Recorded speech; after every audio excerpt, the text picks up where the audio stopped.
and we are broadcasting online on Facebook, and we have attendees coming.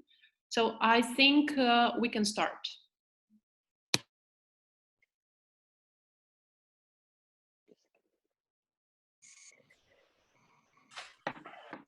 Okay, so our greetings from Kiev. This is a very special event. My name is Natalia Gumenyuk. I'm a Ukrainian journalist, and I'm privileged to launch this event.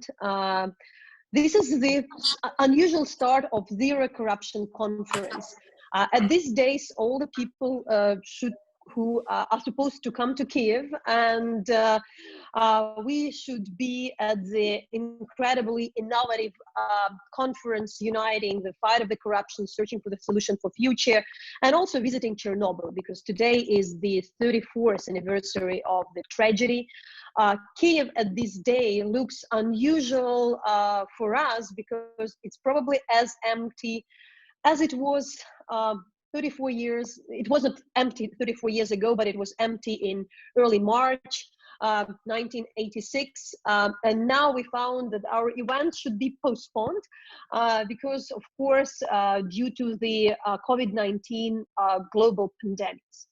I want to explain you what is the Zero Corruption Conference. It was initiated by the Anti-Corruption Action Center, the largest Ukrainian civil society organization holding back major political corruption in Ukraine.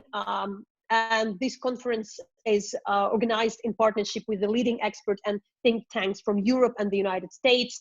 But we are looking forward to see you in Kiev this autumn, hopefully. We're really quite sure that may happen. But we don't want to wait because there are a lot of important things to discuss. And today we are launching this event with our Zoom webinar, lecture, it's not a lecture, but a discussion, the lessons from Chernobyl in times of pandemics, a very symbolic date, but also very important talk. I want to, before introducing our speakers who are talking to us from all over the world, I want also to say that you're encouraged to ask questions. I know that people had been registered to this event. I look at it from many countries, not just from Ukraine. I've seen that people have been registered from Tbilisi, Islamabad, Palo Alto, various European capitals. And at this stage, I want to introduce the participants of this discussion. This is Francis Fukuyama, American philosopher, senior fellow at Freeman Spogli Institute for International Studies, and the director of the Center of Democracy, Development and the Rule of Law at Stanford University. We have here Serhii Plokhii, who is American-Ukrainian historian and the author of Chernobyl, History of a Tragedy, and the Ukrainian Research Institute and professor of Ukrainian history at Harvard University. So Serhii is talking to us from Boston, as I understand. We have with us Rebecca Harms, a great friend of Ukraine, the German politicians, and for a while, the member of the European Parliament in the Green Groups, and for a while, the chairman of the Green Groups of the European Parliament, and the person who followed what's happening as a activist, environment activist, still from 1980s, and knows about what's going on regarding the Chernobyl and the results of the tragedy and how to fight this, take care about this for many years. We also have with us from Luxembourg, Roman Borisovich, a political campaigner and anti-corruption activist, who founded an anti-corruption NGO, Clemk.org, and organized photography tours to support his coalition campaign against money laundering, in particular in the United Kingdom. Roman, give us, let us see you. And as well, I'm extremely excited to hear more from Miranda Patrucic, who is now in Sarajevo, and Miranda is leading investigative reporter and regional editor for the Organized Crime and Corruption Reporting Project. There are numbers of the awards Miranda one, and you know the stories she exposed, the bribery of the top officials in different countries. But now Miranda is also leading one of the research investigations on how the pandemics is also used for corruption. You know what? So here we are, and for the audience, there are a few guidelines. I can say they're housekeeping. You're in the houses, but please, those who sent the questions prior to our talk, we look at them just to trust they are there. We look at them carefully. Some of them are already incorporated in the discussions, but you will also write them down in our chat, and by the end of the discussions, we would have half an hour to answer your questions. And also, I want you to say that you need to use our hashtags when you're tweeting, when you're writing about our events. The hashtag is Zero Corruption Conference and Chernobyl Lessons. So probably time to start. My first questions to all, but I would ask to start Francis Fukuyama to answer. There was many questions to you as well in our list. That whether these pandemics, whether this what's happening now with the stop of the economy, with this unusual quarantine globally, is it unlike anything else in history? How important, to what we can compare? How significant is this event? So thank you, Natalia. I'm really privileged to be participating in this conference, and I look forward to our discussion. I'm sorry that it couldn't be held this year at Chernobyl, but hopefully next year on the 25th anniversary, maybe that will be, I guess 35th, that'll be possible. So I don't think that this is unprecedented, but it is unprecedented in the lifetime, I think, of anybody here, that you have a crisis that is global, that has occurred as quickly as it has, and that is likely to have as deep economic consequences for almost everybody everywhere in the world. But I do think actually that it's quite appropriate that in a way we're doing this in commemoration of Chernobyl, because there's a lot of similarities, I think, between these two crises.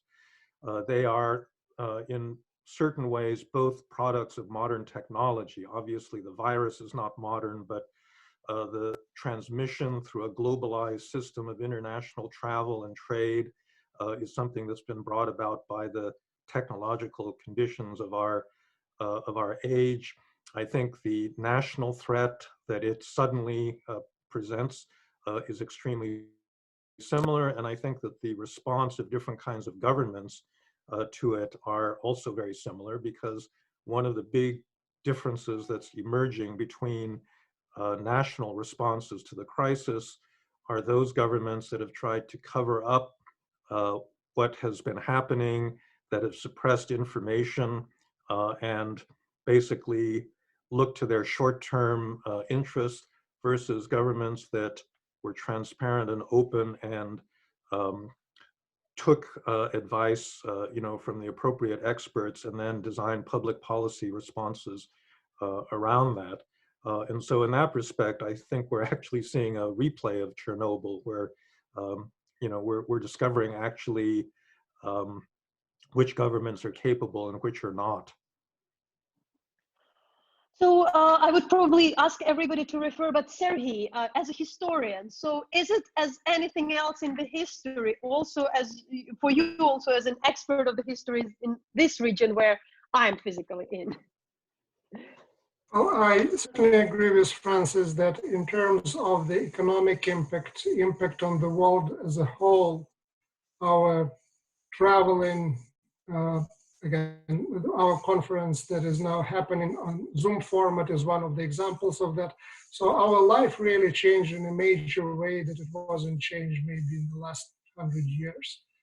But so far, in terms of the losses to the pandemic, we're in a good place, and hopefully that's because the response that the governments all over the world were able to produce. Because if you look at the largest pandemics in the 20th century, we are not even close either to the pandemic of 1968 or 1957, to say nothing about 1918.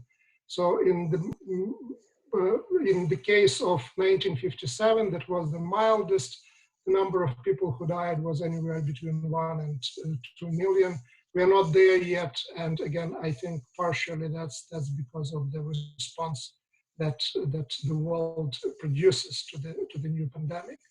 In terms of comparisons with Chernobyl, well, for me, they're very obvious on very personal level, because a few days ago, I had the same kind of thoughts that I thought, okay, it's deja vu, it's like repeating what I felt back in 1986 in Ukraine, when I was entering the house and thinking, okay, whether that invisible enemy, those particles, whether they're still there, whether they jump in from one place to another, I can see them, I can smell them, I can feel them. And that is very similar. What that also means is that if you deal with a threat that is not easily identifiable, it's really very easy for governments to deny that it exists. We certainly had that in the Soviet Union in 1986, controlling the information, denying the impact of radiation on people, on children. And today, with the governments playing games with statistics, it's basically the same story. So the parallels are striking, and my hope is that really we, as a world community, can draw lessons from Chernobyl in the way how we deal with, not just with this pandemic, but with what happens after it, the next pandemic.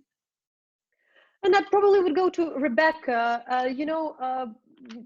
Serhii already started to speak about the lessons from Chernobyl, and we know that there are some things happening in short term. There are short-term answers, but you're exactly the one who know how important are these long-term solutions, that some things are not really, the very important things are not mentioned at the moment of the crisis. So what are you thinking are the major lessons, Europe, mankind, we all can have? Rebecca, it's your turn. We are ready to hear you. Yeah. So I'm not sure whether the lessons to be learned from Chernobyl are in a way agreed. So I think there are different camps in our societies on different issues, and some have different conclusions from the experience of Chernobyl than others. And so from my point of view, in some countries, especially also in Ukraine, the right lessons from this Chernobyl disaster, from the catastrophe, have not, so from what I think, have not been done. So I was very happy actually when this HBO serial came out. I saw it soon after it was available.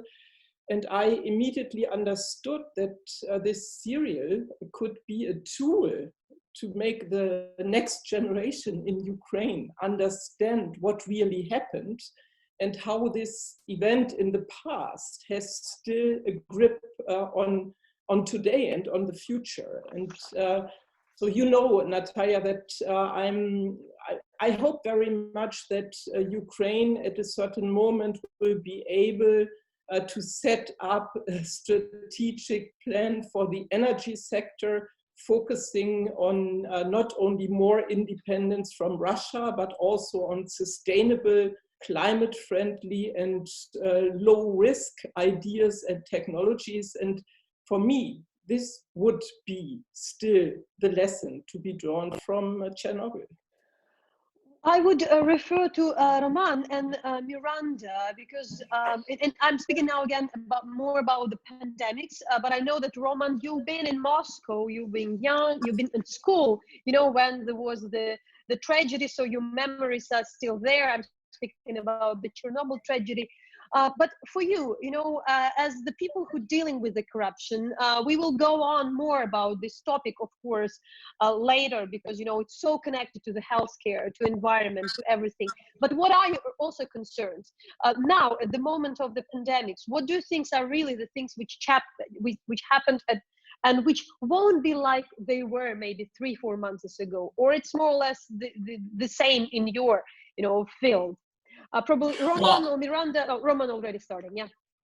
I think that it is less of a Chernobyl effect, but more of an economic crisis effect. And at the moment, the financial system must be going into overload because of the flood of dirty money coming from kleptocracies like Russia, like emerging economies, where it is pretty normal for any economic crisis where people are trying to, whatever they could illegally get their hands on, steal and stash it away in some offshore zones. I mean, this is something that we will realize later, like at the end of the year when we see the Russian central bank statistics, for example, when we're going to see the capital flight from Russia, when we're going to see capital flight from Mongolia, Nigeria, and other countries. But it is imminently happening at the moment, and the avenues are still the same. It's banks. We have these scandals. They come to light later on, and Miranda is obviously absolutely instrumental in bringing this out.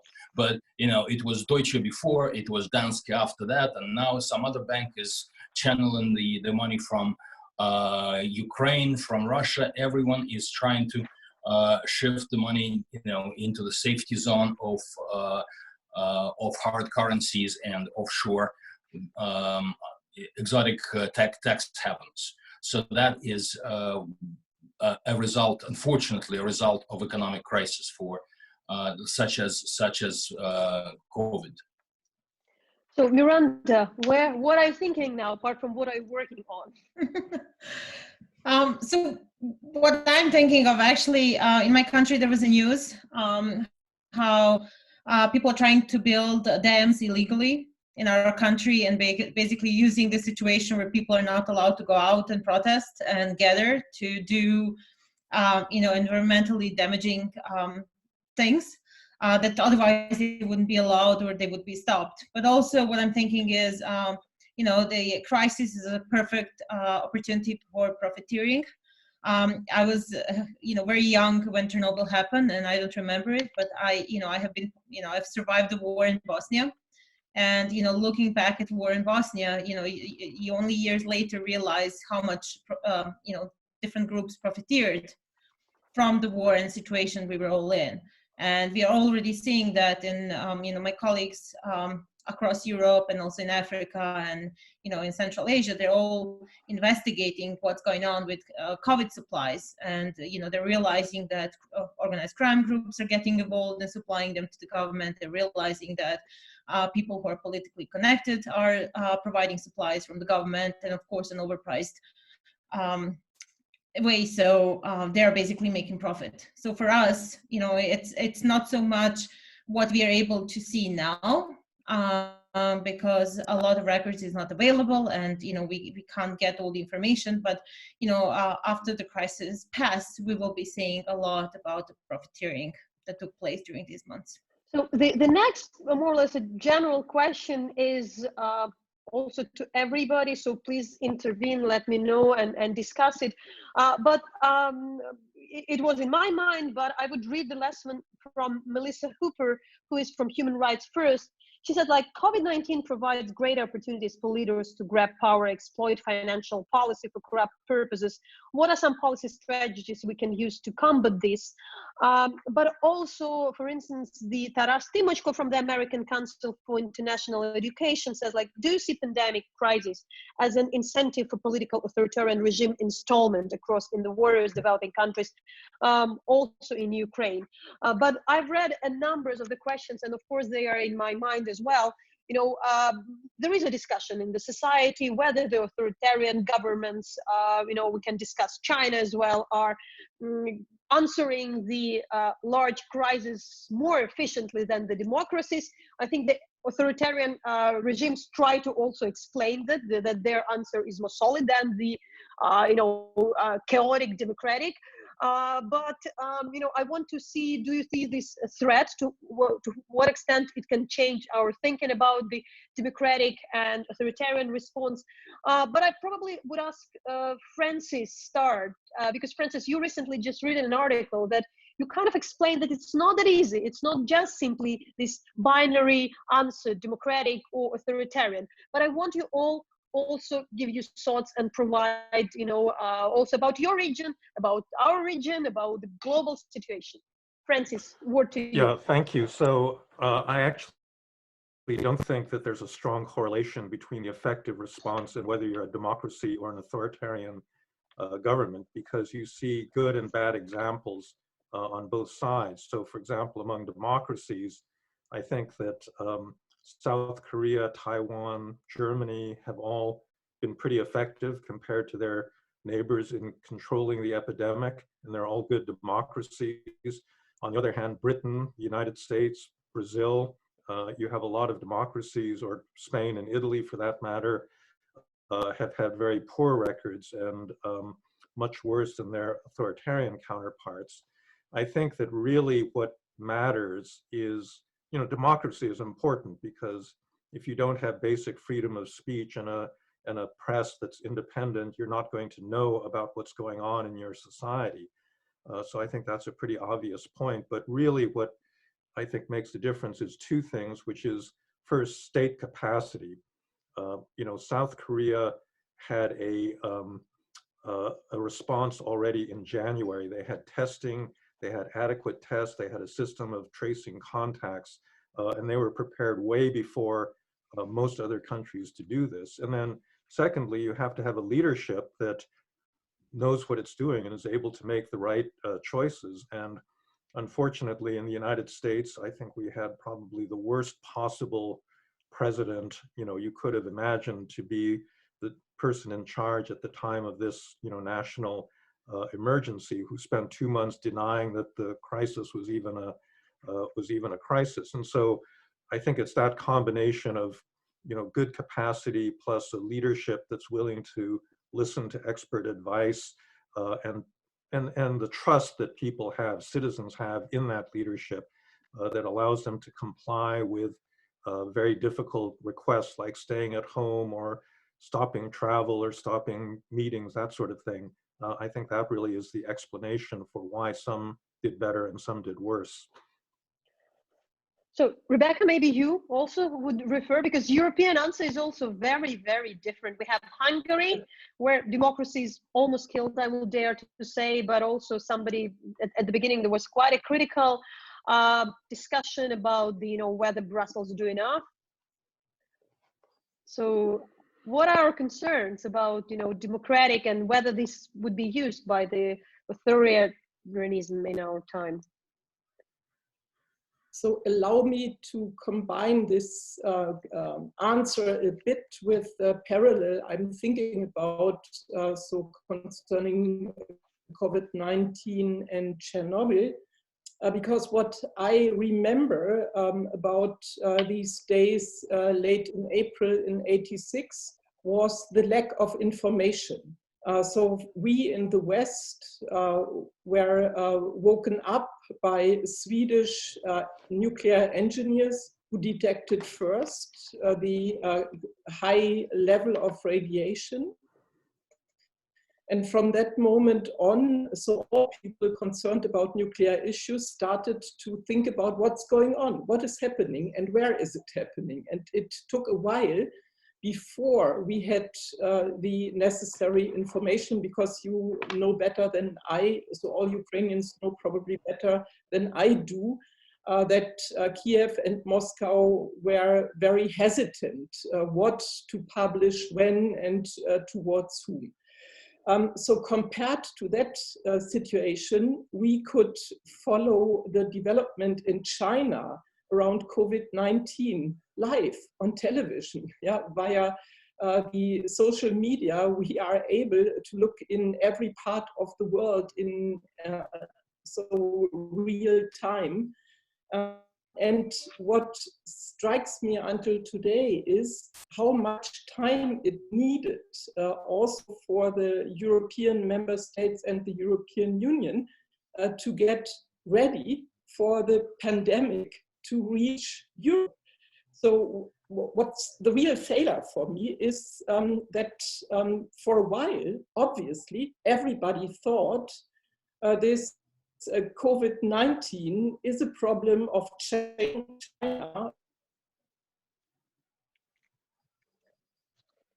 Rebecca, we kind of a bit lost you, but I probably would use this opportunity to ask Serhii, but I also encourage you, Roman, Miranda, everybody to react.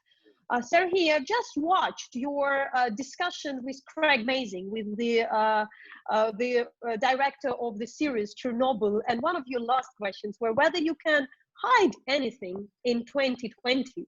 So that would be my question as well, because I think like that's what Rebecca mentioned, and I think that later would go about our other issues, because authoritarian regimes are about hiding the information. So how do you see really how much silencing is possible in this case? Well, I basically agree with the answer that Craig Mazin gave, that it's impossible to hide per se, but it's possible to keep things in the open, but at the same time hide them also, because there would be so much noise, there would be so many things that are unrelated, that it would be difficult to distinguish truth from lies, truth from not truth. And the authoritarian regimes actually are quite good at doing both types of hiding. First of all, suppressing the information. That was certainly the case with Chernobyl, and that has been the case with COVID-19 in China.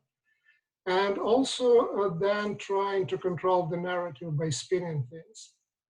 And that is a relatively new skill that authoritarian regimes have acquired. And I don't think that the democratic ones really know well how to react to that, what the reaction should be, and really how to distinguish one from another. So Roman, Miranda, let me know who comes first. I see you, Roman.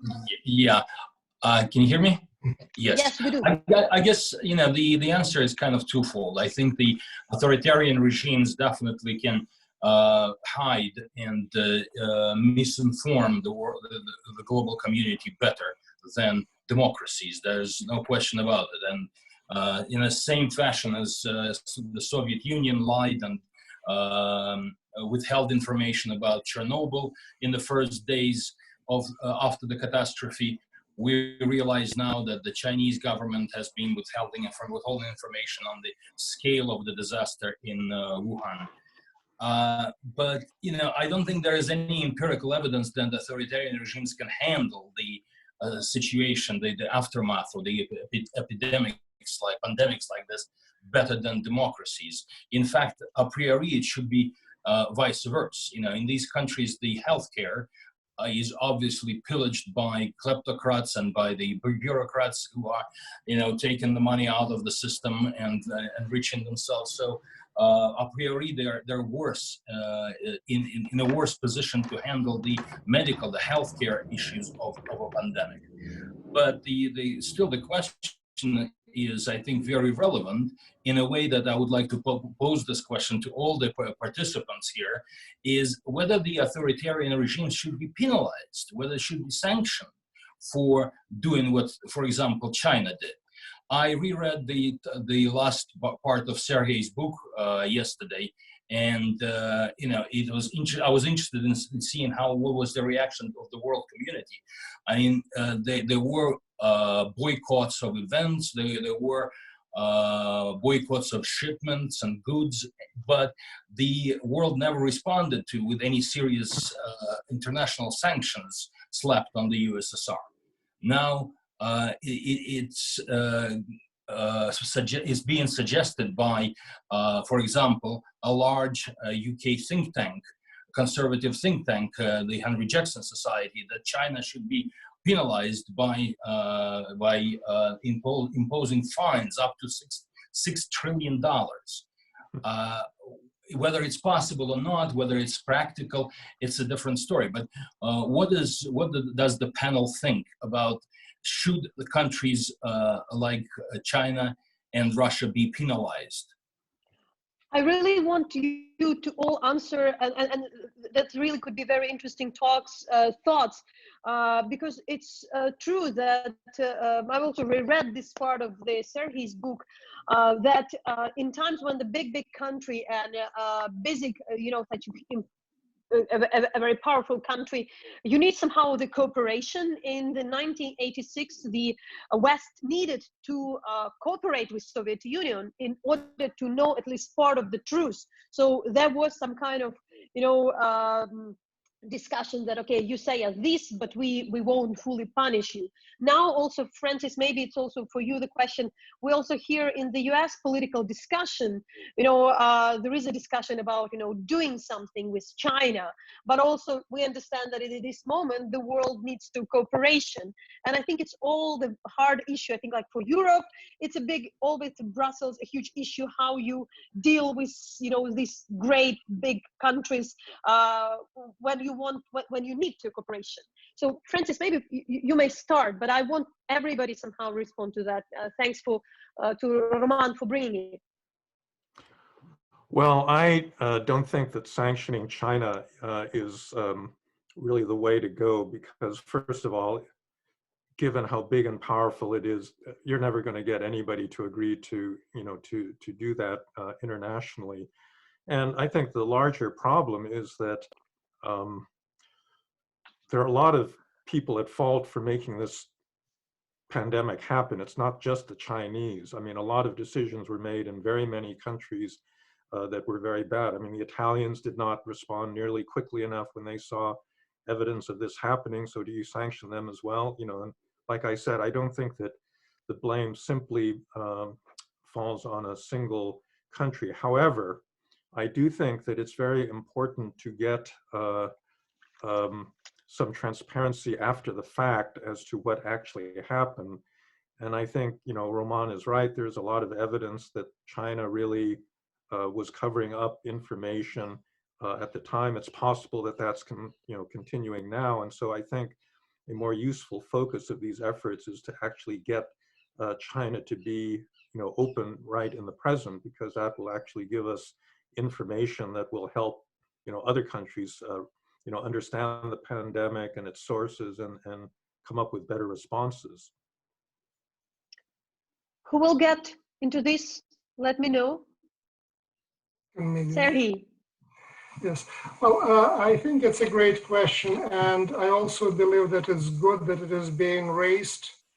I don't think that we'll get too far in terms of getting actual compensation, but the question that the discussion is there, it's important, because there is a responsibility for hiding information from the rest of the world. The way forward, the way how I see it, again, now we are all trying to save ourselves by building the walls, by closing the borders. And again, there is a certain logic and point in doing that. But I don't think this is the way how we can move forward. And Chernobyl, in terms of lessons of Chernobyl, it's very interesting in a sense that unlike Fukushima or 3 Mile Island, Chernobyl produced a significant body of international legislation about early warning, about sharing the information. And after Chernobyl, the Soviet Union actually opened its own nuclear industry that was super secret for the international advice and for international inspections. I personally believe that we would have another Chernobyl if that opening wouldn't happen. And I think that to a degree that we can turn this discussion about not reparations, but about some compensation into dialogue in which we can empower World Health Organization or other international organizations to help them get access to the closed societies as China. That could be one positive thing coming out of that pandemic, because again, pandemics happen in the world. It's already the 4th one in the last 100 years, and our belief that we mastered that there will be no pandemics in the future, that we are scientifically so powerful, they're not based on reality. So again, the point is how to, I think it is good that that conversation was started. The question is how to turn it into something that can bring actual results, positive results. Rebecca, what do you think about any kind of sanctions? You know, I think like you were in Brussels for a while, where always you knew that this is quite a hard decision. Only to remind you, the sanctions debate in 1986 after Chernobyl would not have been possible and also would not have been reasonable. Our interest in Europe was that the Soviet Union manages to get the control in this disastrous situation. And so there was more the debate about how can we support first the construction of the first sarcophagus and then also later on the cleanup. Because the impact, the negative impact of a failure of the cleanup and the catastrophe control in the first months, the impact on Europe would have been huge, like the impact was during the days of the open fire in Block 4. So sanctions then was, so the opposite of sanction was the right thing to do, I would say. The Soviet Union was punished enough because Chernobyl catastrophe, also from my point of view, and I agree with many historians on this, was kind of the last push for the collapse of the Soviet Union. And I would like for China to support what Serhii said. So we need a proper and transparent investigation about what happened and how. And one of my concerns, and there's also a parallel to Chernobyl, one of my concerns is that WHO, the World Health Organization, is not only so correctly funded, but also not well prepared to deal in an independent way with these kind of issues. So, and that's exactly the moment I want to give the floor to Miranda, because of course, we were referred to a number of investigations, but I would also say that, for instance, one of our questions from the audience was, it's from Studio Zanello Lenny Tiring. Can you suggest frameworks for bringing more transparency? And that's, I know you something worried, first of all. Our panelist mentioned that, of course, maybe, you are doing some investigation. We know, now you're looking at the corruptions, but probably, I think like it's not 1986. Some things can be known already now. Let us know what we can know already now about the COVID-19 investigations. Well, sadly, investigating China is extremely difficult. There is an issue with transparency. There's an issue with government control over what news comes out of the country and what access people have. So, if you think about it, people, reporters are trying to even check supplies and the companies from China who are providing aid, and they're not able to even find out who is behind them. So the big problem for reporting about China in general is a lack of transparency. It's a lack of public access, and then also the government ability to hide what needs to be hidden. The problem with COVID is that by the time that anybody goes back to investigate, there won't be a paper trail, and it will be very difficult to actually find the proper paper trail and really establish what was happening and when it was happening. For the reporters here, I mean, our teams are obviously looking into procurement. They're looking into emergency spending. We are actually now very much interested in reputation laundering. We are noticing, in particular in Central Asia, that some of the groups reported about, from the aspect of corruption and theft of public funds, are actually now appearing as major donors of supplies and in a way, getting reputation of the heroes. We're also noticing that crime groups are getting very innovative in the ways that they're using this crisis to go about their own business. So there's a lot to investigate, and there's a lot to pay attention. I mean, the obvious thing, we're talking about billions of dollars that will be spent to rescue economy and bring countries back to where they were before the crisis. And it's going to be a great opportunity for many people to enrich themselves, and especially in the countries with a long tradition of people looting the public funds and moving them abroad. So we will be seeing a lot of that with this crisis as well. So just to say to our audience, we really appreciate that you are watching. We know there are hundreds of people. We have your questions. I have also the Zoom Q&A. We'll go to them after, more or less in 20 minutes.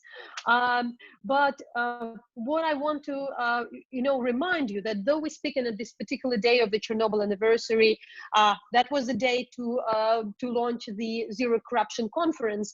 And the focus of the conference is the linkage between the corruption and money laundering with global security, environment, energy, and public health. So in this part of the discussion, I really want to get more about, the topic of corruption.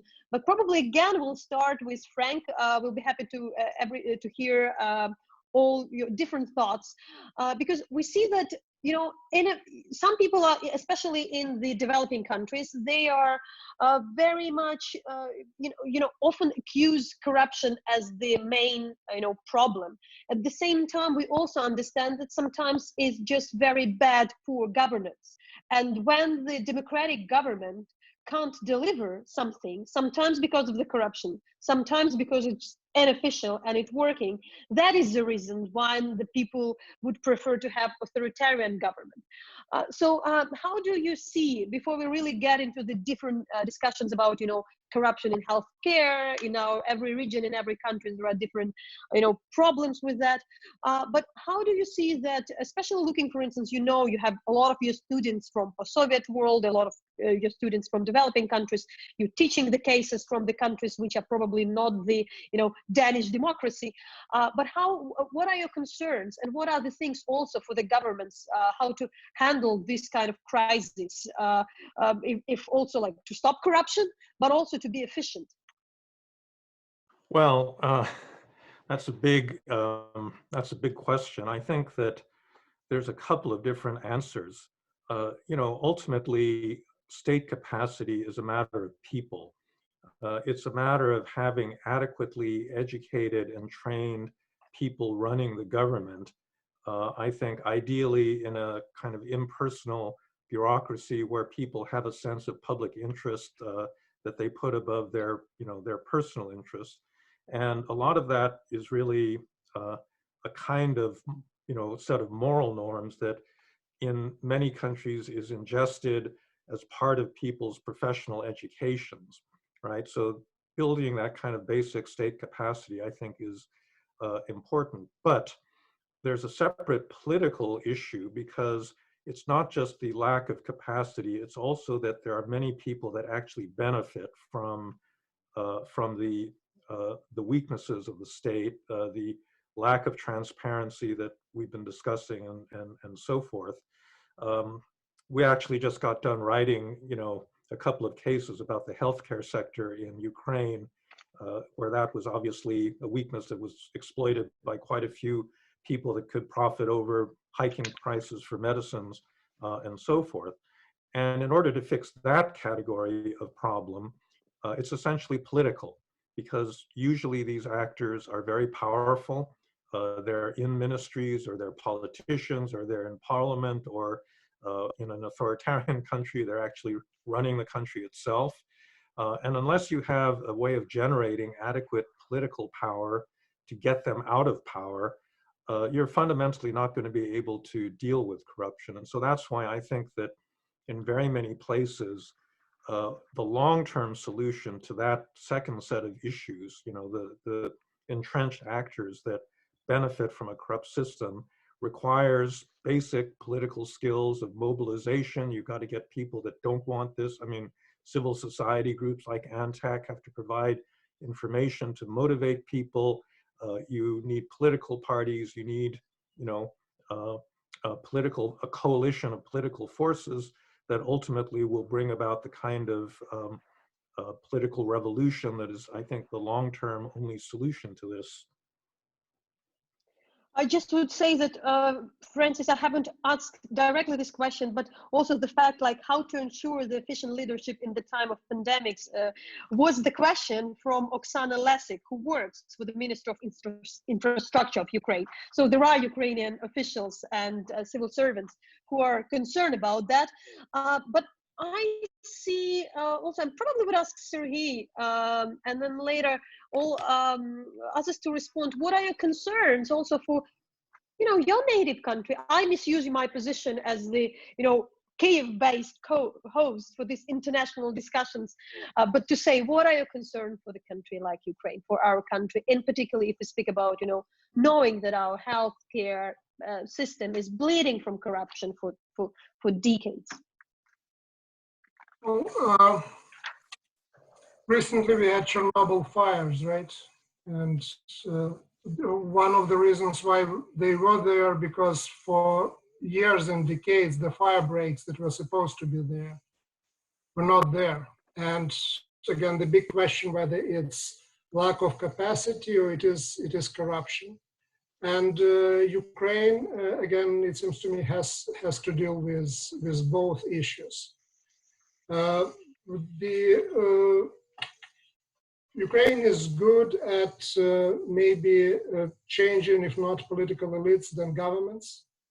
And the problem is that the change doesn't bring much of a change in terms of the state capacity or the level of corruption. And my understanding is that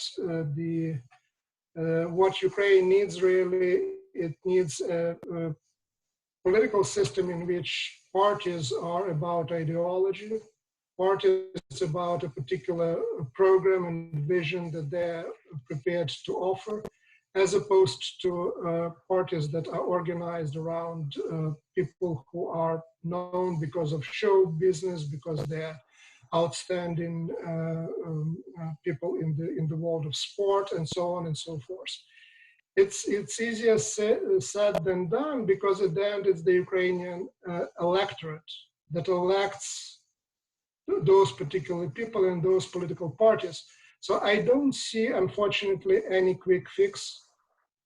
I see a long process ahead in which maturation happens both of the Ukrainian political elite and at the same time of the Ukrainian public and electorate. Because if Ukraine stays democratic, and I think it stays democratic, change can't come without actually changing of the attitudes of the electorate. And we do have the participants who are looking forward to know and are concerned what's going on with Russia, in particular in terms of the coronavirus pandemics. And I would also refer to a couple of questions, but probably Romana, I will start. Will ask you. But just to remember, just to remind that we really appreciate the questions from the audience. So, for instance, Rostislav Valvoda from the Prague Civil Society Center asked, do you see similarities in how the Soviet handled the Chernobyl disaster and how current autocrats like Russia deal with the pandemics today? Or the question was, Chernobyl disaster was one of the triggers to the last empire destroying, will the COVID-19 pandemics cause to the Putin's neo-empire extinction? This was, by the way, the questions to Serhii, but I would address them to Roman. And we are very curious, because we know that the Russian healthcare system is corrupt. However, it's a very rich country. You know, it can be in some ways efficient, you know, about the, you know, stopping the public freedoms, for instance. But what are your thoughts about, you know, what's happening in Russia and the Kremlin's answer to COVID-19? Referring also to the previous questions, they were from our audience. Well, it's very difficult to give an expert opinion here, just because the information coming out of Russia is completely unreliable and not trustworthy. Because if you look at the number of tests that they are reporting, over 2 million tests, and number of positive cases, and either Russia is a miraculously healthy country where only like 2% of tested people happen to be sick with COVID, or alternative is probably the right one. It's these statistics do not reflect anything. In general, as we realize now, as somebody who had COVID, who recovered from this virus, I can tell you that my cases, in my case, I was diagnosed and tested, but I know 10 other people who were sick with me and never got tested and recovered. And I think that this ratio is pretty much holding across the globe. For one sick and identified but tested person, there's probably 10 to 20 people who had either asymptomatic or take it easy as a common flu. So from that perspective, in Russia, if you look at the comparables, if you look at the statistics elsewhere, number of cases in Russia should be in hundreds of thousands, not tens. And you know, clearly the state is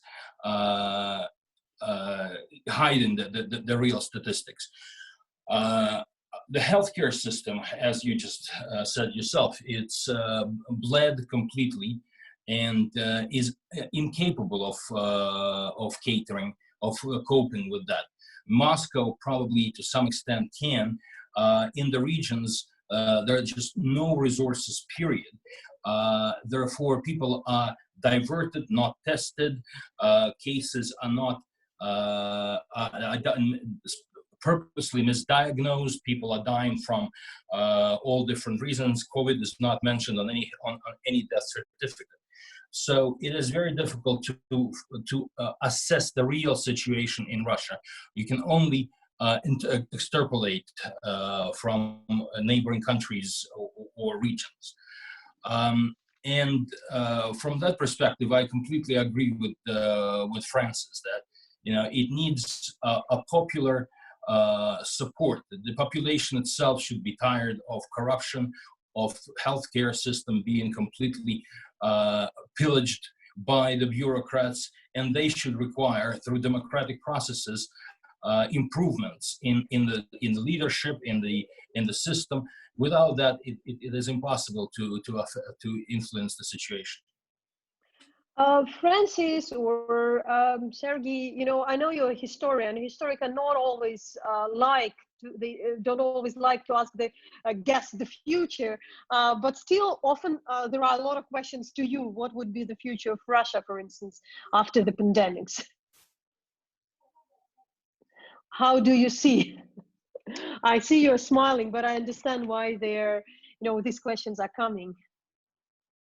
Well, you know, if you're looking for some optimistic things about the current situation, you know, one of them actually may be Russia, because Putin was about to get this vote on the constitutional changes that would allow him to stay in power forever. There's going to be a big ceremony on May 9th to celebrate, you know, the victory, and it was all going to be about him. He's not been able to do that. And I think that if Roman is right, that the pandemic is actually really pretty bad in Russia, you're not going to be able to hide that from your own population.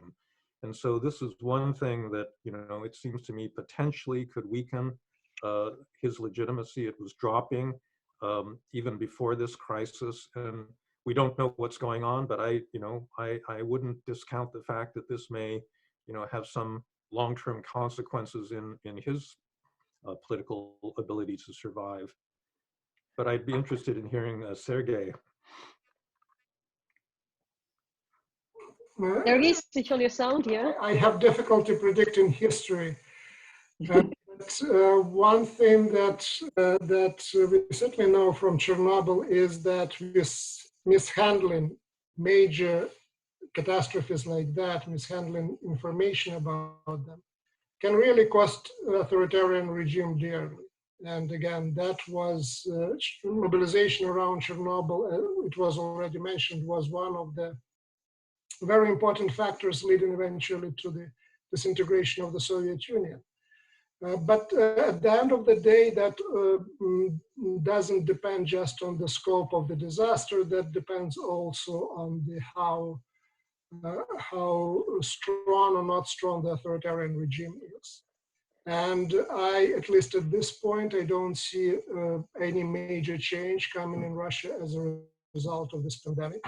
Partially also because it's relatively easy to hide what is going on. As Roman already explained, there is no indication why people are dying. The question of how many people are diagnosed and how many recover and so on and so forth. So it's really kind of a gray area where the authoritarian regime that controls pretty much, I don't know, 90 or 99.9% of media that, especially when it comes to TV or major newspapers and so on and so forth, authoritarian regimes can actually operate quite well in that gray area. So I don't see anything coming immediately in Russia in terms of any change to the political regime, but I would be more than happy to be wrong.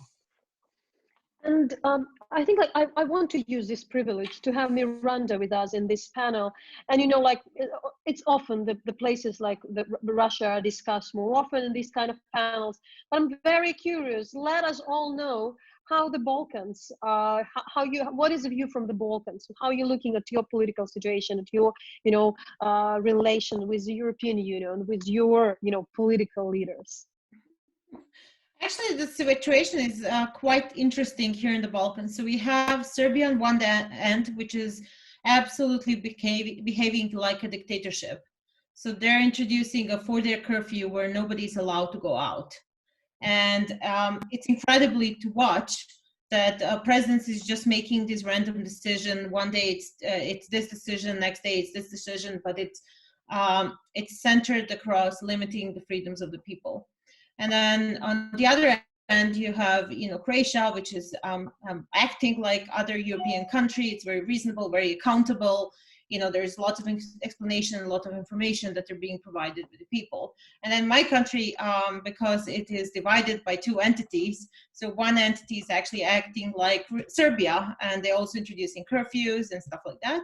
In Federation, we had an evening curfew, so after 8 p.m. nobody was allowed to leave, but now that has been lifted and everybody's acting as if pandemic never happened and COVID is gone. So it's quite interesting, but the relationship between the countries are, in my country, we are very much looking up to European Union and, we're looking for assistance. But in Serbia, on the other hand, their friends are China and Russia. And they're actually, the President Vucic went to the airport and he was literally kissing the flag of China, saying how wonderful these friends are. And in a way, China and Russia are really using the pandemic to basically, firm up the control over and the way they're seen in Serbia. So it's kind of like, our countries are, part of them really wants to join the EU, and then part of them is basically leaning more toward China and Russia. And another country which I also just can't avoid this because we here in Kyiv, we know this is the second country which suffered the most from Chernobyl accident was Belarus. And even in our questions, for instance, we have the question from the Italian journalist. I understand because it's a journalist from La Repubblica, Rosalba Castelletti, and asking if is the pandemic a new Chernobyl moment for Belarus. Just going here, I also read a few columns from the Belarusian journalists who speaking about the that the Belarusian president Lukashenko, Belarus president Lukashenko also kind of pretends there is no really pandemic. The Europe and the neighbors are overdoing all this. I wonder maybe Rebecca, you can also answer that, or anybody else from the panel. What do we do with these countries? We speak a lot about China, but we have like this is our neighbors, and we somehow feel also the responsibility for what's going on. So as far as I can observe, my former colleagues in the European Parliament, and especially also the people working as civil servants, leading civil servants in the European Commission, and our Commission's president and commissioners, they try their best to support the neighboring countries in this specific COVID crisis. This will not help in a country where the leadership is denying the problems. But the European support, the European solidarity developed for the Western Balkans and the Eastern Partnership countries is quite impressive. And I think this is something which should be known much more, especially in these exercises, repeated exercises, propaganda exercises coming from Russia and from China, and their fake support. It might sound a bit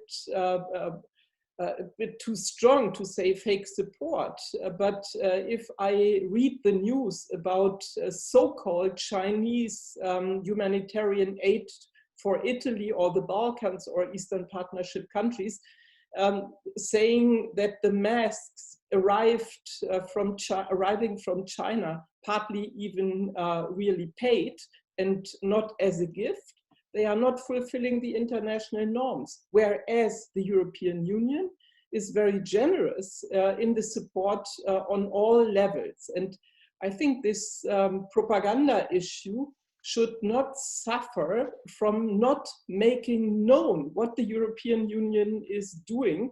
Here in the European Union, I read a lot of articles about the possible failure of the European Union because of Corona crisis. The truth is that the European Union became very strong as an actor against the crisis, and especially also in support for our neighbors and partners. So I want to thank also for everybody who is watching. I know it's quite challenging, people are not yet used for all this kind of the webinars, but we're going on. I just want to remind that there is the hashtag Zero Corruption Conference and the hashtag Lessons from Chernobyl. You can, tweet and go on the discussion online. We are trying to incorporate, I'm trying to incorporate all the questions. But what I'm feeling pity after our discussion that yes, we haven't yet talked about environment, and that's something which I want to bring. I know that there is that maybe much time for that, but for instance, I remember when we talked, and that's something which Serhii mentioned in his book, that after the independence, all the nice and good legislation Ukrainian government introduced regarding the environment had been cancelled because it was a very poor economic situation. So there was the priority. Last Sunday, I could hardly open my window here in Kiev because, there was a fire in Chernobyl. And we understand that you can't accuse just one person of that. This is the results of the decades of, not taking care about the environment. So now how we can see how maybe more cautious the countries will be, the governments will be.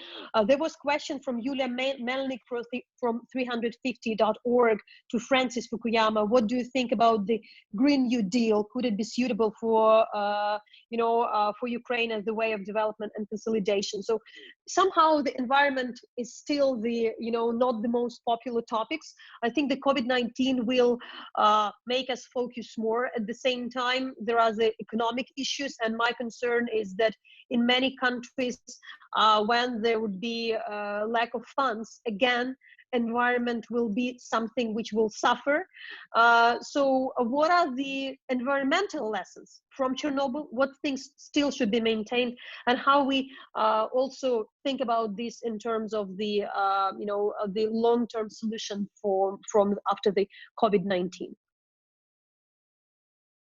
Francis, are you there? You're the one to start. Yeah. So in many ways, there are certain similarities. You know, in the long run, climate change threatens to be an even bigger killer of people and a disruptor of politics than this pandemic. But the problem, it shows you what the political problem is, because when you have a pandemic where people get sick and things change, you know, very, very rapidly, it's politically very easy to mobilize people to stay indoors, to observe these shutdowns, to spend, you know, trillions of dollars in aid. And the whole problem with climate change is that it's such a slow-moving crisis that it's very hard to get people to realize that, you know, their children's generation is going to be suffering just like they were in the middle of a pandemic, because what they see from year to year are these slight changes that really people adjust to and begin to discount. And so I think that if you're going to get to the point where people start taking this seriously, you're somehow going to have to transfer some of that sense of urgency to the, you know, to the issue of climate. It's beginning to happen in Europe, you know, with the kind of mobilization of young people that's already taken place. Possibly this crisis will indicate to people, you know, just what the impact of human economic activity on the environment has been. You know, you have all these cities now that can see the sky for the first time because you don't have so many cars, and it may prod people's imaginations a little bit as to what might be possible. But again, it does face this really big problem of poor incentives when you move from one type of crisis to the other.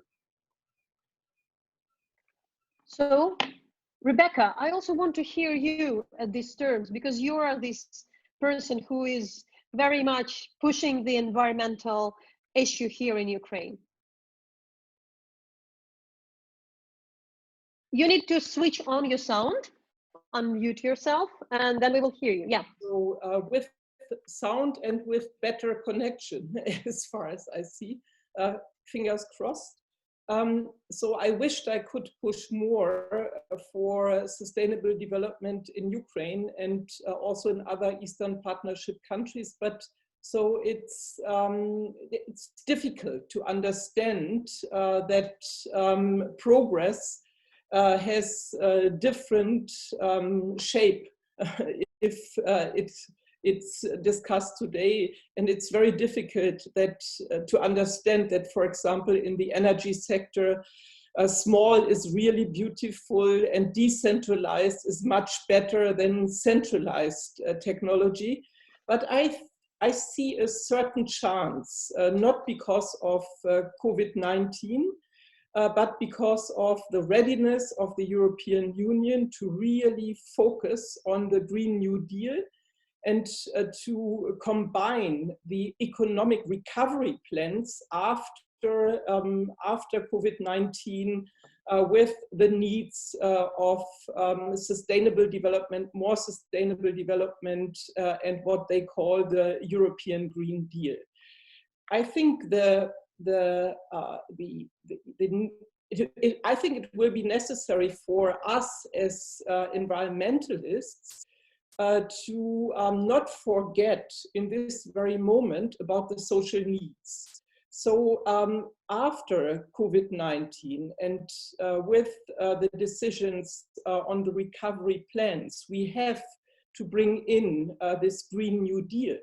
But we have to find ways to do it in a way that is also socially balanced. I would fear that if there is too strong emphasis for the Green New Deal, if there is not the same emphasis for the social needs and against so growing unemployment, we might lose as environmentalists. And the Green New Deal, in a way, is the best chance environmentalists had ever prepared to cope with social needs, but also with environmental needs.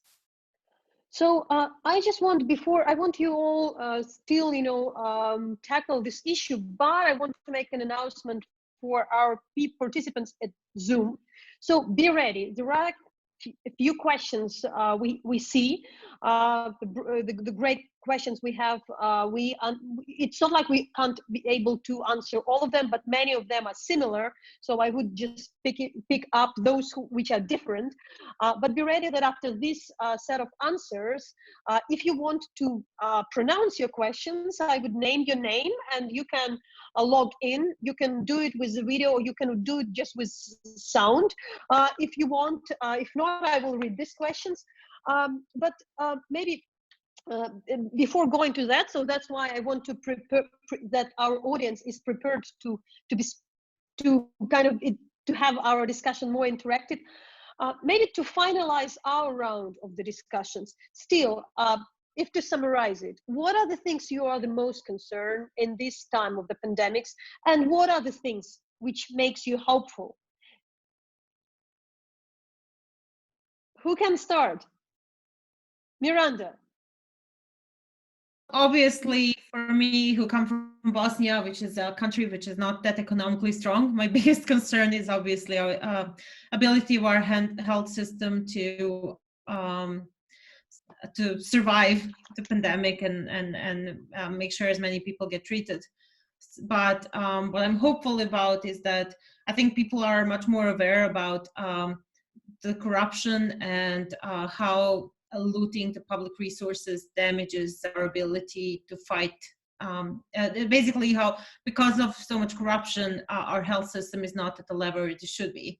And I hope it's gonna lead people to raise more questions, and basically next time we have elections, that they're gonna take this into consideration and make sure that more public resources are actually spent in what is a public service for all the citizens.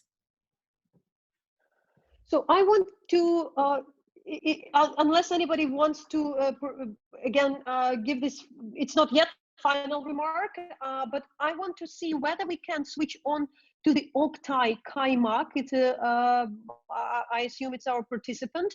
My colleagues probably would switch on the person, because we want really to see the faces sometimes of the people.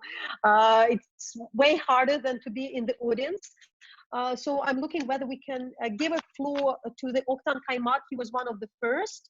And I just would mention, oh, good to see you, that this is a question which there were a few dozens of the people more or less had the very similar concerns. So Oktay, switch on your mic. Let us know from where you're speaking and raise your question. I think you can speak. Yes. Hello.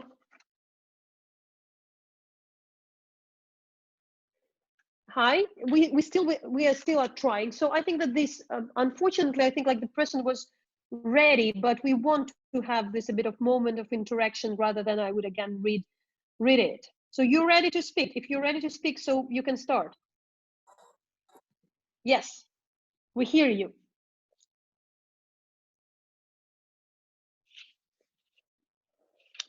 Not really. So the question was the how to maintain human and social security without sacrificing freedoms.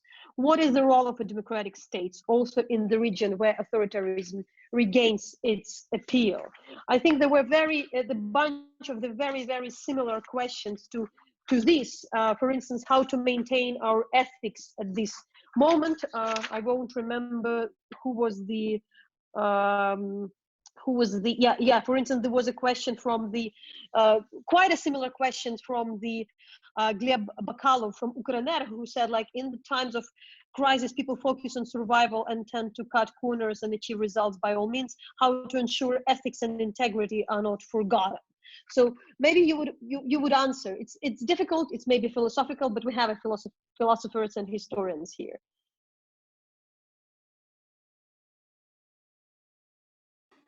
I think Francis is there. Right. Well, let me take a shot at that. I think that it's not that hard for a democracy to actually respond to a crisis. Usually, it does require an increase of executive authority because you need national responses when the nation as a whole is threatened. But that can be done in democracies with a grant of temporary power. But I think what's important is the word temporary. I think that what people like Viktor Orban in Hungary are doing is using that as an excuse to grab power on a long-term basis. And I think that we have to put the right kinds of constraints around our executive authorities as they deal with the crisis. And we have to make sure that, when they call for sacrifice and difficult actions, that it remains on a voluntary basis. And that the moment that that crisis looks like it's easing, that those powers return to the people. And I think that there are democracies that have been able to do that. And I think if they're not doing it, as is the case in Hungary, we need to criticize them and hold them to account and make clear to people that this is not an acceptable way for a democracy to deal with a national emergency. So Rebecca? Since these Hungarian issues, the Viktor Orban issues are always coming back, I would like to say that I'm very much in favor of bringing the Hungarian case to the European Court. I think it's very important for the European Union to act based on law and based on rules. I'm very much against the idea to stop now suddenly payments to Hungary without having a clear decision about about this, what some people already call a coup by Orban for the European Union and its very diverse membership. There's a huge diversity among the member states nowadays. It's quite important to not act without obeying the rules and the legal basis. And I think in this way, what happened in Hungary now could become so an example on also the European Union should deal with more and more wish for authoritarian leadership in some of the countries. So we have at 6:52 Kiev time the question from Senat Pechanin or Pechanin. I'm sorry, I don't fully see from where you're coming to how to spell the name, and see whether this could be asked by our participant. I just want everybody to be ready. If you sign up for the question, no, it dropped on. But if you sign up for the question, be ready. If you really, really want to speak out. No, I think that we don't see that. But Francis, that was again the question for you. I think I'm using this opportunity. The question was about, would liberal order survive possibly the second term of President Trump, and I think like we all thinking how the pandemics will influence the situation. And I probably would ask this question to Serhii, who is currently based in Boston, and you see it from the other side of the US. Okay, well, I hope that this doesn't sound like an excessively partisan point of view, but I really do think that as a student of democracy, we're facing a big crisis of democracy in the United States, because I think for the first time in my lifetime, we have a leader that does not understand fundamental issues like what the rule of law is. And I think he's done a lot of damage both on a domestic level and on an international level. Like his, removing the subsidy to the WHO is just the latest example of that. So I think that the election that we're going to have in November is going to be one of the most important, not just for the United States, but I think globally, because the United States remains a very important country. You know, if you look at the comparison of democracy versus authoritarian government, people thought that China was doing really badly in the early days in January and February. And then as the United States became the single greatest, you know, we account for 1/4 of all of the deaths from COVID-19 at the moment around the world, which is a horrible record. And so if we manage to re-elect somebody that presided over this kind of a disaster, you know, it's hard to imagine what the negative consequences will be. I do think there are a number of signs that this will not happen because his popularity has been dropping. And I think that, you know, this kind of a performance in the midst of a crisis is not something that gets leaders elected. But unfortunately, I've been wrong about judging the, you know, the mood of the American people in the past. But, you know, but I'm still hoping for the best. Serhii.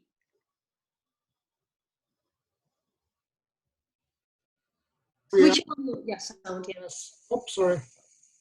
Yes. The latest news apparently is that the popularity of President Trump is falling, partially because of very unorthodox advices that he gives to the population on how to cure themselves from the disease. And a number of senators are, of course, concerned about their position and what will happen in November elections. Again, it looks like that the current president in the United States is not handling very well crisis. And my main concern is, of course, the consequences for the country. And I look at pain on many levels from people who suffer from the disease, but also from people who now don't have paychecks. The economy is not moving anywhere. And in time like that, this is a classic time of crisis. You need really strong leadership. And that country in particular lacks it today. And again, it certainly is not there to lead the world for a long period of time. But now the question is whether the current leadership can get the country out of this crisis with minimal losses. So it's not good.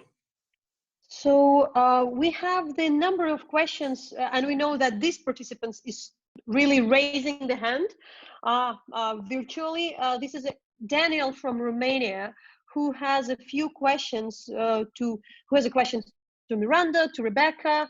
So Daniel, we are trying this technology, all of us. It's a bit new. I know there are professors who are giving seminars all the time. I think like you'll be, Serhii and Francis, the experts of Zoom for in a while. But Daniel, we see you.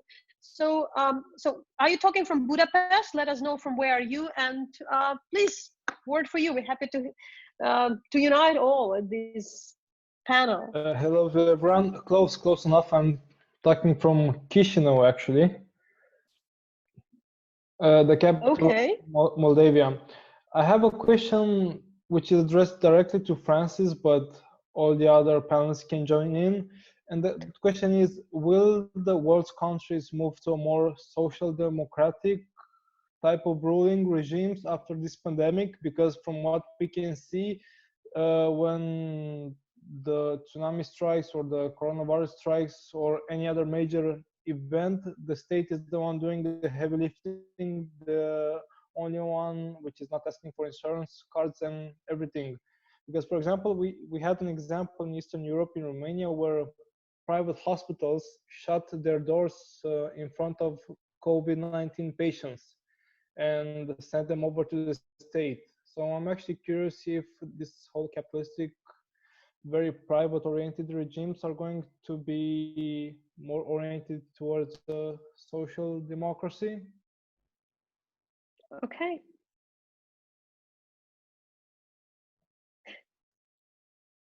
Who will answer? Yeah, Serhii and Francis. But this is for Francis. Francis is ready. Oh, this is for Francis, yeah.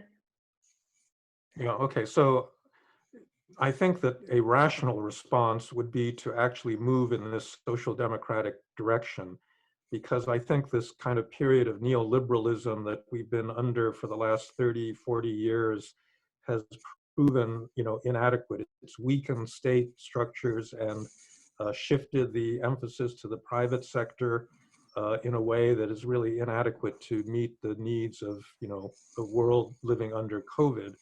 But the problem is that we're living in this also strange cognitive state where rational responses and social learning don't necessarily happen because,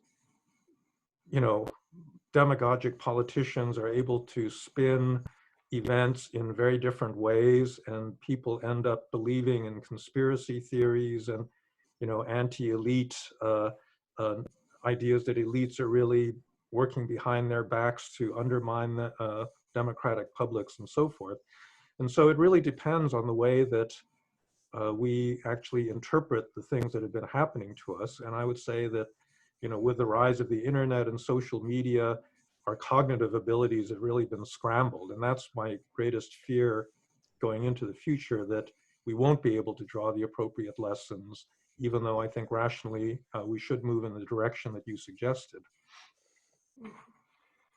If I can add, in terms of political change, as a historian, I have this impression that the world moves in waves, in a sense that there is a certain political fashion that emerges in the world that exists for 10, 15 years, and it changes. And the fashion that really captured the world after the recession of 2008 was this movement towards authoritarianism on different levels. And it's already 12 years, more or less, as that wave continues. It will come to an end at some point, and it will come to an end when there will be a realization that that particular model doesn't work, doesn't actually serve societies. And that normally comes at the moment of crisis. So I'm not excluding that pandemic can serve that role. Again, it's not directly to the question about moving in social democratic direction, but it's more about the question of authoritarian tendency versus more democratic tendencies in the world as a fashion, a political fashion. Thank you for the answer. I think we are almost rounding up. I still would try, maybe we can switch on the Romualdas Patkevicius. I wonder, if not, I would use this, would say it aloud. Most probably not, and to save the time, I wonder if it would be, Roman, for you. I know that you're investment banker. We see the Romualdas. Yes, if you can hear us and try, at least try. Maybe the next seminar we would have, oh, Romualdas, yes. Let us know from where you're talking and ask your question, please. Yes, I'm from Vilnius, Lithuania, director of NATO Energy Security Center of Excellence. I was supposed to be at your real event in Vilnius, but I wanted to ask probably to Roman about Russia and energy crisis, and he mentioned about funds outflow from Russia to the kind of more secure locations. So, is the energy sector of Russia is going to be able to recover after this COVID crisis related to energy crisis? And also in Ukraine, is energy sector somehow affected? And maybe in the future after COVID, Ukraine will turn to less dependency on Russian gas, and maybe switch, as it was mentioned before, to more renewable, more sustainable energy sources, or at least to try to do it. So double question. Thank you, Romualdas. Roman, switch on your, yeah. Yeah, the answer totally depends on the price of oil in international markets. Russian oil production is mostly 75% state held, and oil and gas contribute vast majority of the government revenues. Therefore, at this levels, this prices that we've seen this week, for example, it's next to loss making for the government. The government is not making in export revenues. It's making, I believe, $1 million a day. Clearly, $350 million is not going to sustain the country, and this would need to be the prices would need to be to double at least for the energy sector in Russia to be to overcome this crisis. As to Ukraine, I believe it could be beneficial as a net consumer of energy, though I'm not an expert on the Ukrainian economy. That would be, look, I think that we are almost, it's not like we're running out of time. It's quite challenging to, to keep people to be focused, but that's not yet the end. I think that there is, there are many questions, but I want you, at least all our speakers, to have them in your mind, in your readings, what people are worried. So that I would not, we won't now ask all the questions one by one, but I would use this chance to provide you final thoughts. But before I would, mark some people, I think that their efforts to ask the questions should be encouraged and appreciated. So these are the thoughts our participants of our panel, the viewers have. For instance, Robert Olmans said, like, what the COVID crisis has brought to me is how fragile democracy and freedoms are. Stanislav Zhelichovsky asking, is it necessary for the international community to set up a separate international organizations with a special budget in order to better anticipate such crises? Brooke Horowitz says that I'm not so sure that the pandemic will necessarily lead to an increase of authoritarianism and corruption in countries where the governments handle the crisis well. There will be a renewal of social contract based on higher level of trust in the government. In countries which handle the crisis badly, we may see the public pushback, like the Chernobyl crisis, or the first step towards the disintegration of the USSR. Murat Toumey said there had been bad reactions to COVID-19 pandemics, both from democratic and authoritarian states, and good reaction again from democratic and authoritarian states. Does that show that it's not a problem with the state system, but with people and leadership personality? So that's something shortly Frank was mentioned. There are many, so this is the questions which I understand worried our audience. So for instance, Olena Haritonova asking, will activism become a political force capable to unite a fragmented, renationalized world? Artem Teslenko is worried what a return to work may look like. Will we see the spike in remote jobs after the end of COVID-19, or people will be tired from staying at home? Michael Elk asked, in particular, Dr. Fukuyama, do you still assert that political and economic liberalism will be eventual winner globally vis-a-vis surges in populism and economic inequality, plus advances in biotechnology? Mikola Kuzmin asking how to deal with the issue of privacy during the coronavirus outbreak. Of course, it is unnecessary to give up the fundamental rights in order to tackle the pandemics, but how to follow this example of countries like South Korea and Taiwan? So this is the more or less the quite a representative group of questions from most of our speakers. Yeah, there are the questions whether from Georgi Mihev, should we think pandemics causes by COVID-19 as the beginning of the new world order? So to finalize, I first of all maybe want to give, if not to all, to some of you to say this final remarks. The Zero Corruption Conference was aimed and planned as also the solution conference. So maybe if you would pick up one thing you think we can do, one thing we can, learn now? Our event was named the lessons from Chernobyl, but it also the lessons from the COVID-19. If there are the things you think we can learn now, what that would be? Who would give this short, maybe Roman? What will be? I see Serhii. Yeah, please switch on your. You can hear me. Yeah, my response on lessons is directly to one of the questions about whether we should create a new international organization or not to deal with the future crises like that. Well, the general statement is that the international crisis like that, the only effective response is international. It can't be only on the national level. And I would say that we should work with the institutions and structures that are already in place, and would like to bring the International Atomic Energy Organization as an example, because it was attacked quite justly in 1986 to helping the Soviet Union with a cover-up. So they were too close, too cozy with the Gorbachev's government to a degree that the same level of criticism now we can hear toward World Health Organization.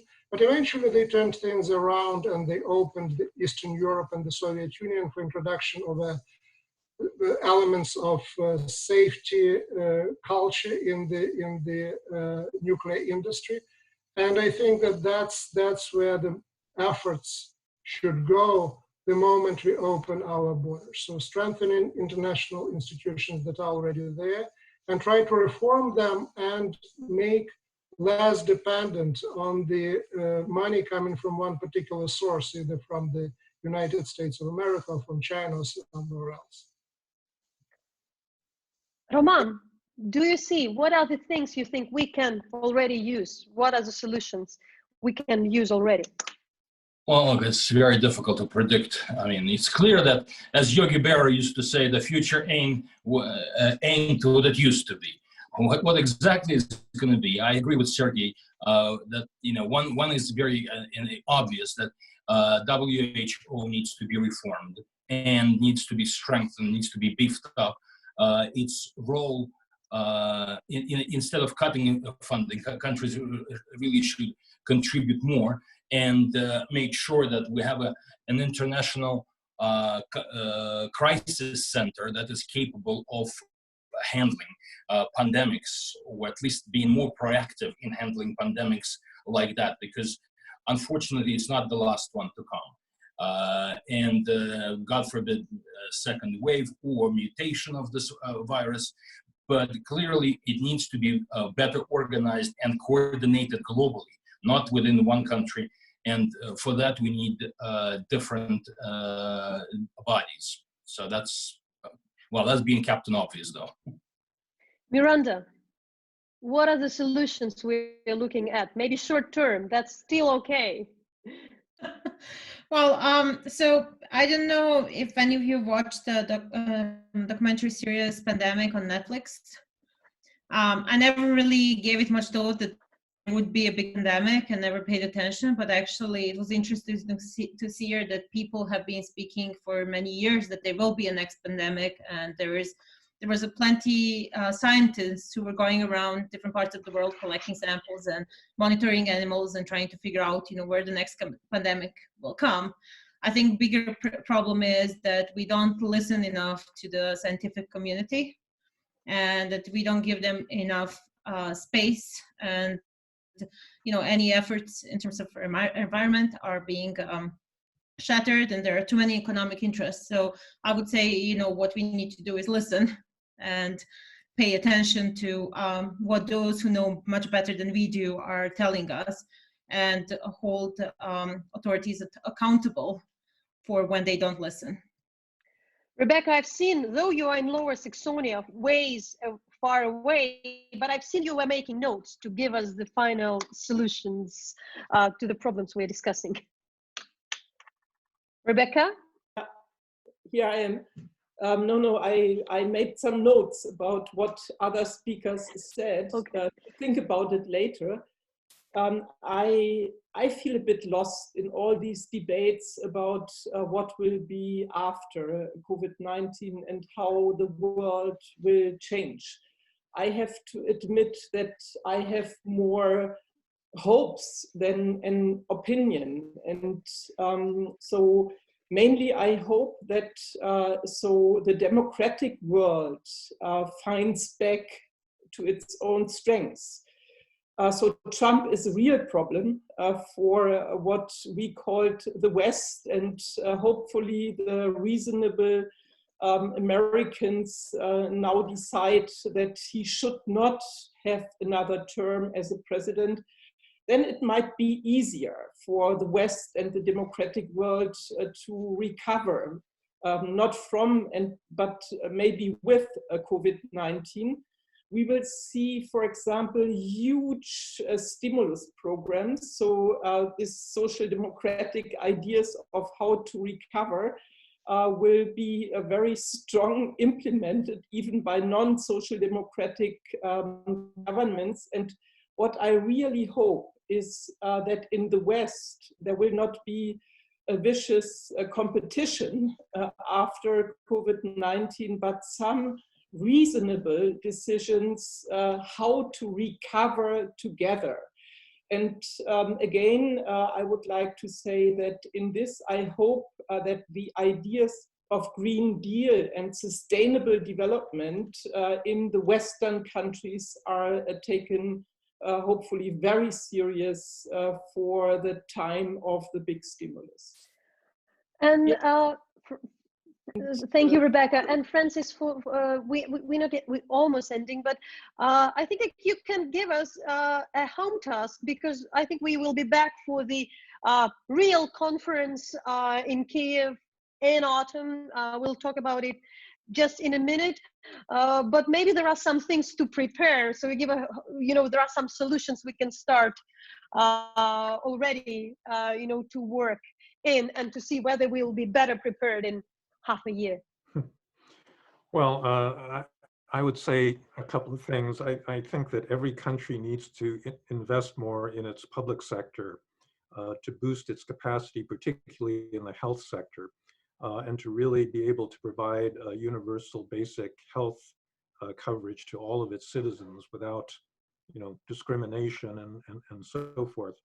And then I'd like to underline what Rebecca said. I really hope the United States actually re-enters the international community and resumes the kind of leadership role that it had played over many decades. We've been on a kind of vacation over the last 3.5 years, and I hope that ends so that by the time we have the real conference, the conditions for international cooperation will be much better. Thank you, Francis. And one of the first questions we had in our Zoom event was, so when the conference will happen? And for this, and not just, I want to give floor to Daria Kalinyuk, who is the Anti-Corruption Action Center Executive Director. And later she will also give a word to Hanna Hopko, who is the Corruption Conference Chair, also the Ukrainian activist and politician. So Daria, that's your turn finally. And I want just from my behalf to thank you for the idea of the Zero Corruption Conference and the fact that we're having these debates today. I know that's yours and Anna's idea. Okay, Daria. Thank you, Natalia. I actually want to say one thing, that behind any crisis, any pandemics, any catastrophe are human lives. And there is a life of a brilliant person, an average person who at 1986 became a liquidator of Chernobyl catastrophe. This is the life of Oleg Vaklenko. He is a professor from Kharkiv who makes posters and who draws. And since 1991, he is organizing international triennale among designers of the posters to reflect on the most challenging social problems. And this year we partnered with his organization, Force Block, and conducted this international competition of posters. And today we supposed actually to be in Chernobyl and to present the best of the best works of art design. We were not able to do that. We hope we will do that in autumn. I don't know what will be the dates. Early September, probably. Probably December. Probably it will be even in April next year. We don't know. It's a very unpredictable world. But I encourage everyone to go into our online gallery and to reflect on these posters. Because in the life of unpredictability, I think that every citizen and every one of us, even without not having formal authority, how to do what we can where we are. And I'm very thankful to those designers who presented their works and their contribution to resolution of the most challenging threats to the world. This is all I wanted to say, and more about the conference and about its goal, I think Hanna Hopko, the chair of our initiative, will be able to say. Thank you.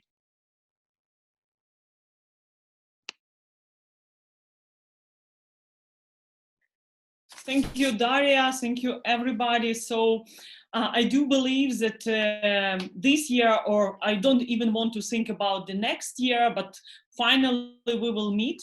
And of course, we will be discussing about the solutions and how to tackle the problems, the linkages between dirty money and corruption and how it influences our environment, energy, and security. And also, let me express our gratitude to our moderator, Natalia Humaniuk, for wonderful discussion today, and for all our honorable speakers and your contributions. And of course, I have to mention all confirmed speakers from the EU, from Latvia, like Speaker of Latvia, and also from NATO. And we have Barbora Marunkova also today among the attendees. So I do believe that all confirmed speakers will participate in the future offline conference.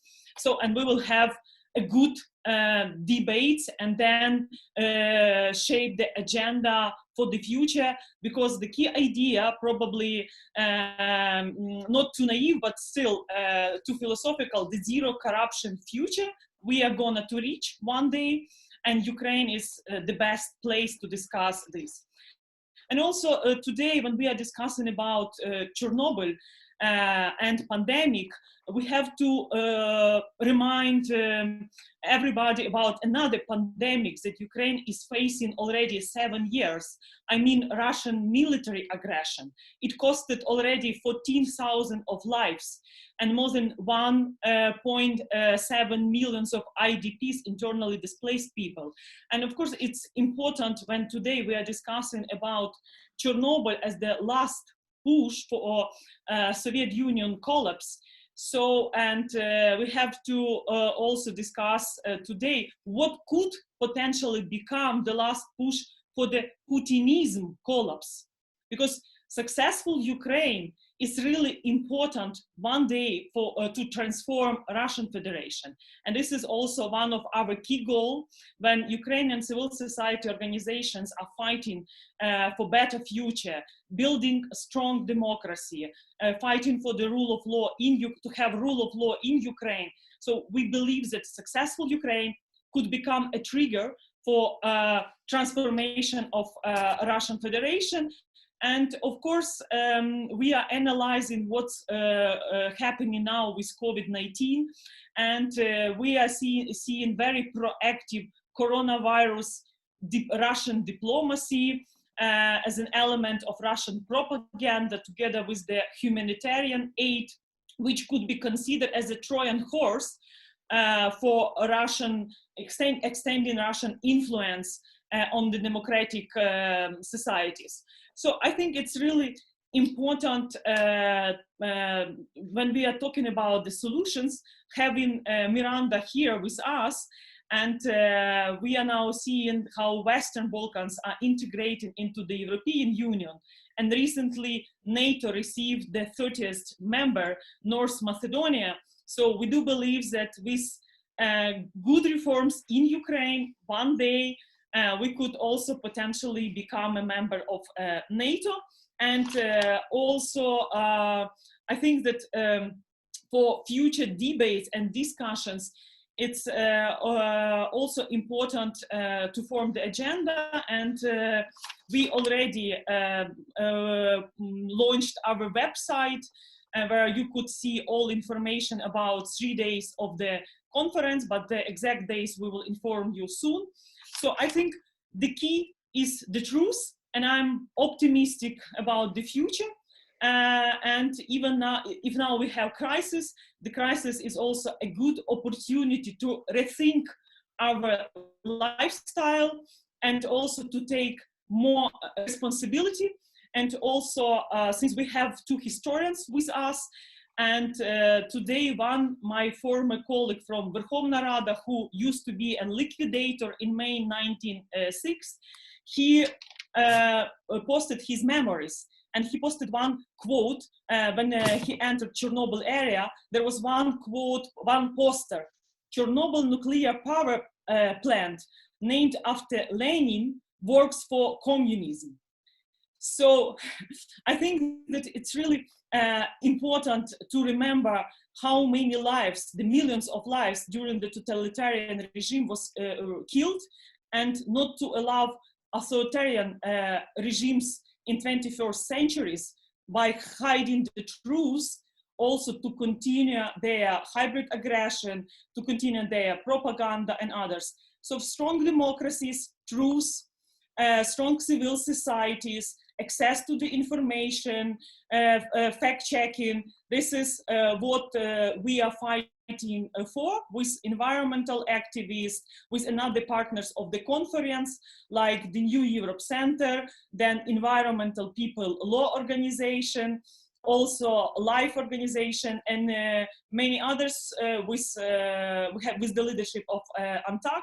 So I think it's really important to have the conference next year, to make it annual conference debates, and to shape agenda for zero corruption future, even if it sounds like an utopia, but it's worth to try than not to do this. So thank you for today's discussion. Thanks Natalia, thanks Miranda, Francis, Rebecca, and also Serhii for his all books. So we are enjoying by reading these books, and thanks everybody for today's discussion. So there are still a few people to thank, not just people, just institutions. Thank you, Daria and Anna. So we just want to mention, and we are happy to mention, that the event and the conference itself is supported by USAID Engage, actively implemented by PAC, the EU Anti-Corruption Initiative in Ukraine, which is a program financed by the European Union and the co-financed and implemented by the Ministry of Foreign Affairs of Denmark, the National Endowment for Democracy, Prague Civil Society Center, and Western NIS Enterprise Fund. I want to also thank our audience, everybody who asked the questions, who listened.